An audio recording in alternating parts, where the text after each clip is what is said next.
Today, we're talking about exponents. Specifically, what they are, how to use exponent rules, and simplifying algebraic expressions using exponent rules. With all that being said, what even is an exponent? Well, it looks something like this, and it's made up of two distinctive parts: a big number or term on the bottom, and a small number or term above it and to the right. This big one here is called the base, while the small one is called the exponent. Both are crucial to understanding what an exponent actually is. Now, when you hear the term exponent, I want you to think of multiplication, because that's all it really is. Take, for example, 2 to the 4. In this case, I want you to start with the base. Write it down. Next, look at the exponent. In this case, it's 4. This means we have to multiply the base by itself 4 times, which means we're going to multiply 2 by 2 4 different times, just like this. This term, 2 times 2 times 2 times 2, is equivalent to 2 to the power of 4. Now let's talk about exponent rules. There are a bunch, so we'll start easy with the identity exponent rule. The identity exponent rule states that any number or term to the power of 1, something like 2 to the power of 1, equals itself. So 2 to the power of 1 would just be 2. Next, there's the zero exponent rule. This one states that any number or term to the power of 0 equals 1. It's a bit confusing, and you don't really need to know why this works, but if you want to, here's the solution on screen. Next, there's the product rule. Whenever you have two exponents with the same base being multiplied, you add the exponents. Something like 2 to the 3 times 2 to the 4 would be equivalent to 2 to the 3 plus 4, or 2 to the 7. Then there's the quotient rule, essentially the same as the product rule, but in reverse. If you're dividing two exponents with the same base, you subtract the exponents. So something like 2 to the 7 divided by 2 to the 4 would equal 2 to the 7 minus 4, which would ultimately give you 2 to the 3. Then there's the negative exponent rule. This one states that whenever you have a negative exponent, something like 2 to the negative 3, this is equivalent to 1 over the positive exponent. In this case, it would be 2 over 3. There's also the power of a power rule. If we have something like, let's say, 2 to the 4 to the 5, we actually have to multiply the exponents. So this would become 2 to the 4 times 5, or in other words, 2 to the 20. The last two rules are very helpful when we're trying to simplify algebraic expressions. Yeah, boy. The first is the power of a product rule. This rule tells us that two numbers being multiplied and then raised to a power are equivalent to two numbers being raised to the same power and then being multiplied. That's a little confusing, so let's look at this example. Something like 2 times 3 to the power of 2 is actually equal to 2 to the power of 2 times 3 to the power of 2. The second rule really helpful for solving algebraic expressions is the power of a quotient rule. This is very similar to the last. Two numbers being divided and then raised to a power are equivalent to two numbers being raised to a power and then divided.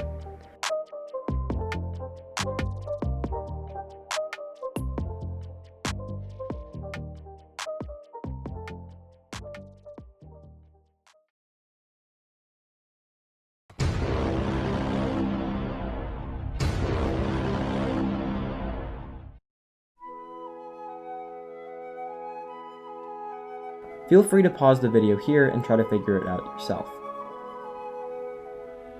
Now, because both these exponents have the same base, we can apply the product rule. Remember, the product rule states that when we have two exponents with the same base being multiplied, we can add the exponents. So this expression will become y to the 3 plus 5, which equals y to the 8. Now, a trick to this one is using the identity exponent rule, which means we can just throw a 1 on this b, and it'll have the same value.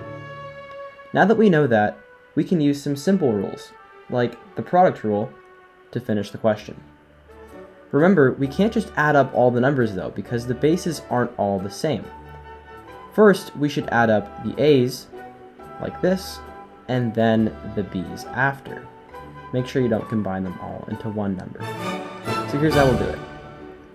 We'll write a to the 2 plus 6, and then b to the 3 plus 1. Altogether, it'll give you a to the 8 and b to the 4. Just like that.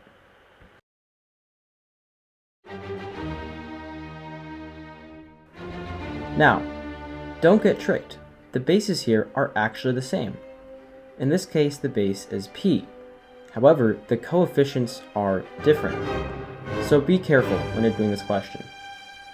Now, to solve it, we have to use the quotient rule. In this case, we're going to be subtracting the exponents. But first, we have to do some basic division. 6 is divisible by 3, and that'll give you 2. So I'll write 2 down. Then we'll write the base. And in this case, we're using the quotient rule, so we're going to write 7 minus 3. This will now simplify into 2p to the 4.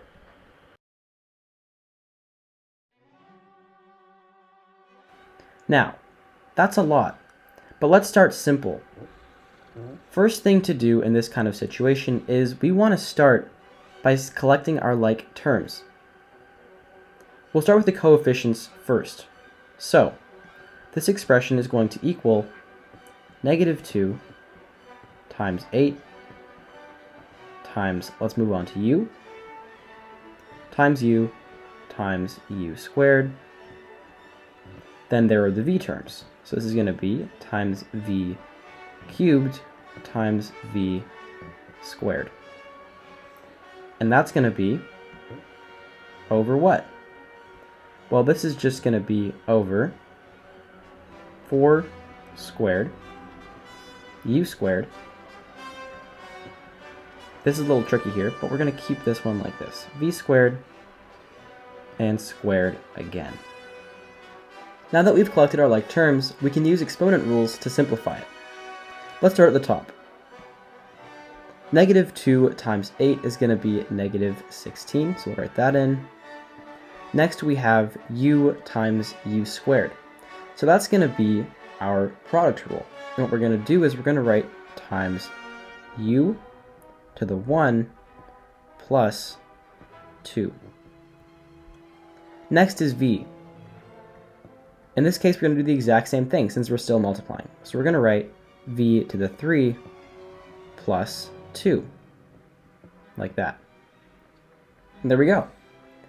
That's the top. Now let's try the bottom. The bottom here is going to be 16, because that's 4 squared.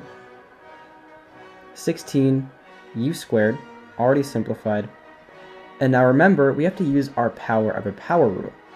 So this is going to be v times 2 times 2. And there we go.